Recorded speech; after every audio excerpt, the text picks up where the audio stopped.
Hey guys, good morning! And today we're going to the mushroom house located at MRF Paho, Mikawayan City.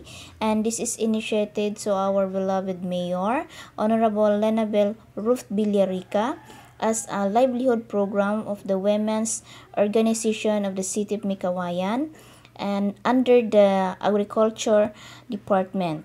So this is my first time guys to visit their place and for us to know how the mushroom growing this site. So ngayon mag-harvest daw sila guys. So we'll see.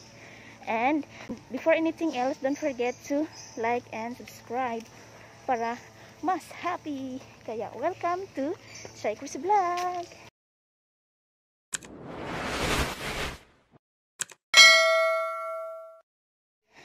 So this is it guys, we're here at MRF compound. So as you can see, very healthy and very fresh ang kanilang place. It's very grainy. So ngayon pupunta tayo doon sa iba nilang composting area. Ito yung mga binubulok natin na tuto. Nakailang ano na yan. Yan, pag binukas na. Ito yung composting area niya. Yung hinahalo namin every 3 days. Hanggang sa mag 21 days siya. Ano to siya? Lupa ba to? Or yung kusot na naging ganito na siya? Kusot ng mahogany. Pag pinag-change one, di ba may nadurog na ano. Pagka after namin ito, ilang days, hinahalo 21 days. Hahaluin namin yun. Talagang hindi. Bawal may chinelas. Hinahalo namin yan every 3 days. Uy, talaga ha? Kinakaya niyo yan, mga girls kayo? Kami rito parang construction. Tatlo lang kayo dito, ate? 6 po. 6. Naka-day off po yung 3. So tatlo kayo, bawat shift. Monday to Friday, 6 kami. 6 talaga kayo. Para magkaroon lang kami ng day off, tag-3 lang muna. Saturday 3, Sunday 3, para may day off yung 3. So Monday to Friday talagang 6 ang salang. Sasalang dito sa pag-mix. Pagkatapos i-mix yan, anong gagawin? Tatakpan ulit. Ilang araw yan siya naka-standby mo? 21 days. After 21 days, ilalagay siya dyan sa plastic. Pagkatapos na dyan, isasalang na siya doon para mamatay lahat ng mga bacteria. Ito, composting area. Hala, grabe siya kasilan. No? So, ito, papunta kami guys sa next station. Steaming area.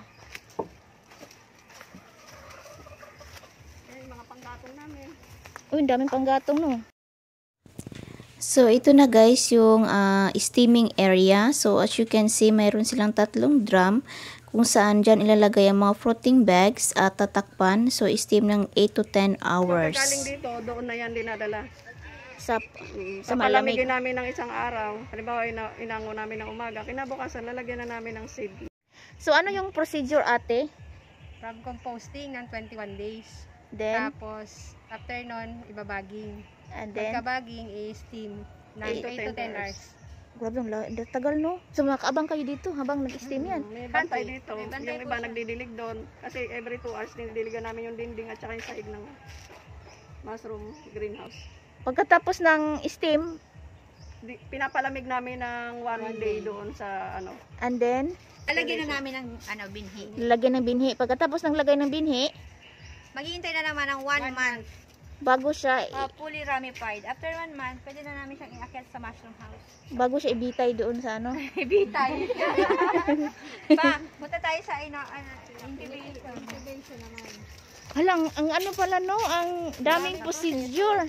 In fairness. Hindi ba yan i-sprayan ng chemicals? Bawal po, bawal. Talagang puro siya. Sanitize lang talaga ang ano dyan. Waiting area ng mushroom. Hinihintay namin na magbunga. Ano pangalan nito? Sorghum po. Sorghum. Ito yung magiging binhi. Apo. Ano? Yan yung nilalagay namin din. Tapos pagka bumaba na yung puti niyan, i-aakyat naman namin doon. Ibig sabihin, pag bumaba na yung puti, yun na Pwede yung... na namin baba. Kagaya Uy, nito, lagyan ayan, niyo doon. pag ganito na siya. Ganyan na, pwede na yan pang-akyat nun. Yung puti na yun ang magpo-provide ng mushroom. Ayan yung baby. So, ito muna yan. Tapos Pagkain na. ayun, may ginawa kami doon. Meron Kaso, kaming ginawa. under observation pa siya. First time naming mag-experiment. Ito na siya. Nag-experiment Ayun, eh. meron na rin siya. Parang Bumababa na siya. Paano yun to siya lutuin? I-steam muna doon. Hindi, papakuluan. Parang sago, oh. Pakukuluan, tapos Pag naluto na, Pagka yung nabibiyak mo na siya ng kuko mo, pwede na, papatuyuin mo. tapos ipasok dito. At saka ipapasok sa bote, i-steam ulit. Hala, grabe, sige, steam. Sige, steam. Wala katapusang steam. Kasi para mamatay yung mikrobyo. Ito yung pinakabinhi. Tapos ibubuhos doon sa mga na-refill na mga protein bag. Ano lang yan, 2 spoon. So maganda talaga kung marami, no? Kasi the more na maraming harvest. Hindi ka nga busy, pwede mo siyang hanap buhay. Kaso nga lang, Kailangan lang. hindi bantayan biro mo yung lang. pag Na proseso. procedure. Tawagin sobrang Maselan. maselan, hardworking talaga. Isipin mo, nakakailang steam ka, tapos nakakailang halo kay ubi ka doon. Ito, kailangan, bago ka rin mag-ano, kailangan Malinis ang alcohol kamay, ka. nagugas ka ng Oo, kamay, grabe siya. Nakamas ka, Kasi sarado ang pwede siya pinto, makuntam. kasi nakukontam siya. Pag nakontam siya, ibig sabihin yung may... Ayan, gito, yung mga nakukontam, yung nagkakaroon ng green naman. Hindi na yan pwede. Hindi na siya pwede. Talaga, nadidetect niya na nakontaminate siya? Yan, oo. Olo, grabe Yan. siya kasilan. Pag nag-green siya, Pag kontam nag-green siya, yan. ibig sabihin Kaya lang, kontam. So, ibig sabihin, may nakapasok na Mikrobyo. nadidetect niya, guys. Oh, in fairness, ha?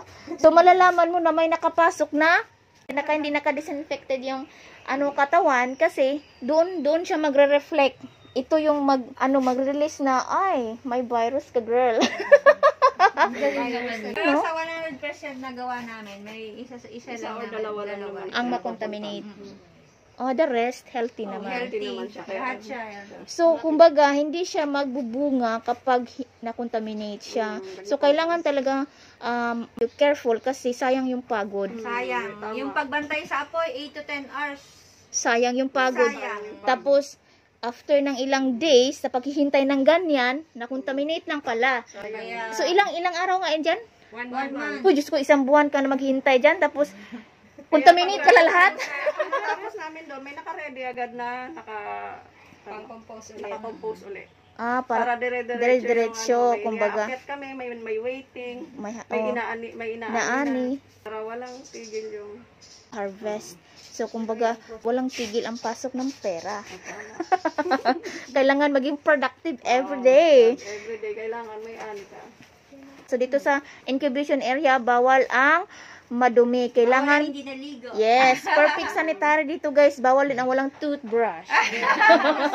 Brush para mabuhay. Kasi para hindi makontaminate. Masisilan sila, guys. Kung kunyari ito, ready na to siya doon isabit. Pag binuksan ito, matik na yan siya maglalabas ng mushroom. Ready na yan. Hintayin mo na lang yan na alin na namin O, once yung- napuputok na yun dito, tatanggalin na namin naka-usli na goma. yung At saka may bulak yan dyan sa loob. Ah, May okay. pinheads na siya. So, ibig sabihin, ready na siyang lumabas, parang baby lang, no? Ano siya, matagal yung proseso, pero pag naani naman siya, or nakasabit na siya doon, yung ready na siya mag-provide ng, mushroom, 6 months naman din, di ba? So, 6 months kang mag-enjoy na mag-ani. Mag-enjoy ka sa ginawa mo na Parang hirap. worth it naman, Oo, worth it talaga naman. yung paghihintay mo. Lalo pag nakikita mo ganun, malalaki yung bunga niya, worth it talaga yung paghihintay mo. So, maganda talaga siya pang negosyo, no? Kung ikaw ay mayroong Masipag. masipag at sapat na kakayahan sa ganitong plantation, maganda siya. Kasi kung tutusin, maliit lang naman ang puhunan yan. Talaga? Magkano bili nito? Ito, 70. 70 ang per kilo. Sa isang kilo niyan, Ito, per bottle ang bili namin. Kasi ito, parang sumubok lang kami. Hindi pa kami nagaganito. Talagang nakapokus kami sa fruiting bag. 70 pesos to, guys. Yung isang bote, marami nang matakbuhan nito, 20 fruiting bag na malalagyan mo. Oh, tabo talaga. Sipin mo, sa 20 protein bag, 6 months mo aanihin. Very worth it yung 70 pesos dito, no? Kasi, isipin mo 6 months, ha? Eh, magkano naman isang lang yun, 80 pesos na, di, bawi na. Bawi ka. Diba? Isang Bawing-bawi. ani ka lang sa 20, bawi ka na. Bawi po. Mata times 20 mo siya. Eh, times 100. Times 100 sa 6 months. Isipin mo, 6 months, tapos 20 protein bag sa halagang 70 pesos lang. So, saan ka pa? Mag-mushroom ka na. Diba? Healthy pa. Healthy pa, okay. So, ito yung maliit nilang opisina. Ayan, may opisina sila. Silipin lang natin, ha. Ayan ang office nila, guys. Oh, very clean din. Grabe, perfect sanitary talaga ilang opisina. Oy, grabe kalimpyo ba? Maulam ta masulod ani. Ayan, titingnan natin kung paano ni ate harvestin yung... Ayan, dinidilig namin siya every 2 hours. Every 2 hours na didilig. Dahil basta ganyan, kahit wala pang 2 hours, basta natuyo na yung dinding. Kasi yan ang mag-provide ng lamig. Malamig sa loob. Oh, Wala, in fairness ha, hindi ka nagtitipid ng tubig, lagi ka nang didilig. Ay, kami Unlimited. Unlimited kasi ang laki ng tangke ng tubig dahil nila doon, oh. Kaya pala, unlimited sila ng tubig. Paano ba yan ikat? Eto, pag inaani mo siya, kailangan hawakan mo siya dito sa neck. Sa, Kasi pagka nasisira yung floating bag. dyan. Ikutin mo Kasi siya. ikutin mo lang. Hila. Ay, ganun. Kukut-kutin pag may natirang puno. Ay, ganun. Ito yan. Nililinis ang puno. Pagkatapos lilinisan ang puno, ang grabe kahasol masabgod. Kailangan linisin siya para tumubo ulit. Yung parang bulok niya na parang... Yung matigas. Matigas, mabubulok siya dyan. Hindi siya tutubuan. Magkakakontam. Ay, grabe. Diyos ko, masilang pas bata to, day. Yan ang baby namin dito. Oo, yan ang aming baby. Kailangan, masunod ni ate kaagad para hindi siya malito kung saan Sana yung inanihan. inanihan. Ganun yun. So, hindi, Para sure na natatanggal lahat. hindi pala yung ani ka lang ng ani, si ate na bahala dyan. Hindi. Sa sumunod, hindi ganon. Susundan. So ito na yung Tapos harvest napapatayin namin. na yung ilaw kasi hindi siya pwedeng sobra yung liwanag. Ah, Kailangan nag-aagaw lang yung liwanag. Sumbis? Pwede. Parang sumbis lang. Ayaw nang maliwanag. Ay, ito paglinis. Ano yan? Parang mapreskuhan sila. Anong tawag dyan? Misting. Misting? Para pampresko sa kanila. Yung parang kunting shower-shower. Iba. Talagang malamig yung ano niya. Kailangan siya mag-shower-shower ng kunti-kunti na parang ambun-ambun.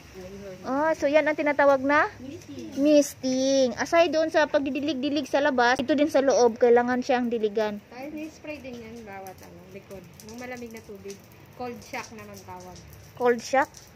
Yung i-spray siya dito sa nakalagay naman dito malamig na tubig. Tapos Malamig na- i-spray niya sa puwet. Pag ano, Yung loob niya talaga mismo malamigan yung protein bag. puwet. Hindi lang siya doon nag-end sa pang-shower. Meron din siyang sariling ganyan. Yun yung in-spray na may Yakult. Hindi, yung yakot naman, sa bunga nga naman siya. Bibig yun. Sa bibig. Dagdag nutrients kasi. Dagdag nutrients kapag nagbubunga na siya. Hulo, grabe. Ang daming spray-spray. Nadami. Kailangan kasi niya talaga moist ng katawan niyan. Katapos mag-harvest, anong gagawin? Mag-repack. Weighing, kinikilo. Kinikilo. So, ito nakikilo na si ate sa kanyang mga na-harvest. Ate, magkano kilo nito ate? 320. 320. Mahal pala talaga, no? So, 1/4 lang kikilo mo? Yun yung tag 80 para Kaya ng 1 kilo. para sellable. 1/4 lang. Yan, ito ng finished product. Pwedeng assorted. Pwedeng assorted, pwedeng ganyan. 1/4 80 pesos, marami na yan siya kung maluto or kung pansahog, marami na yan. Wow, ang ganda, ang laki. Ito guys, very safe siya kasi, di ba minsan, ang mushroom dito sa petals niya, maraming na nakatago na mga worms or mga mga flies. Ayan. So, ito, masasabi mong wala talaga kasi lagi siyang dinidiligan. Kunting shower ng tubig.